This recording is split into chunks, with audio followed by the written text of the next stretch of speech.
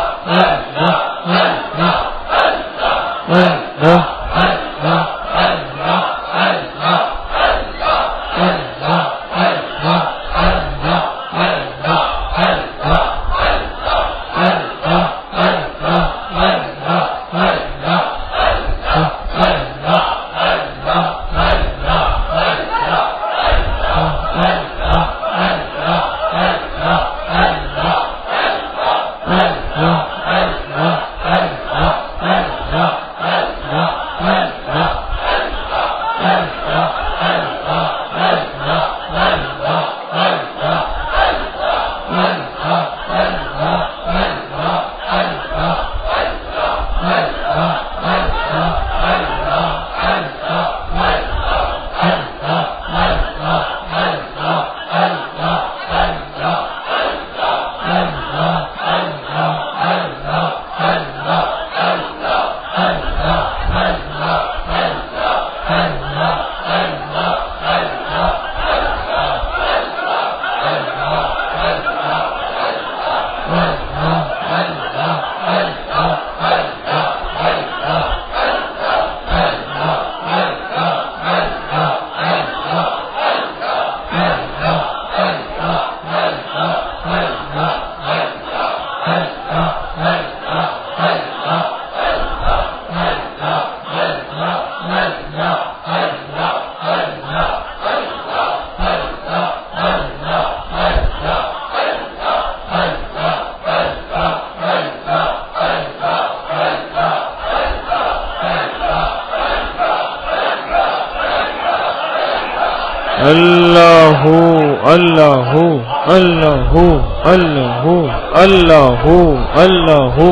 اللہ اللہ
لا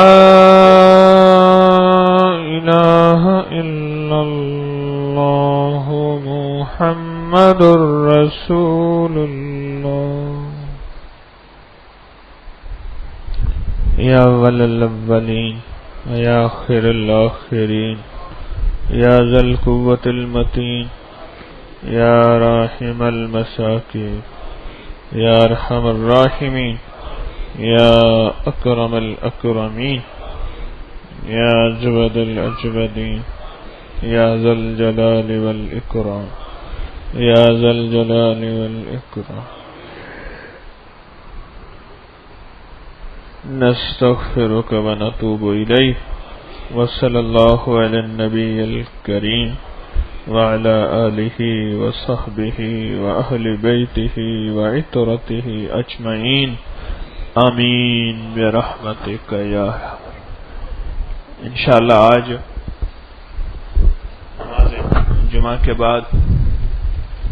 نماز جمعہ کے بعد انشاءاللہ ذکر ہوگا یا مسبب الاسباب سبب لی الخیر، اس کو یاد کر لیجیے، اور اس کے لیے انشاءاللہ گٹھلیاں اور ترتیب ہوگی تقریباً آدھے ایک گھنٹہ ذکر ہوگا، دعا ہوگی، اللہ پاک قبول فرمائے۔ محسن صاحب اور نیازی صاحب مل لیں ذرا۔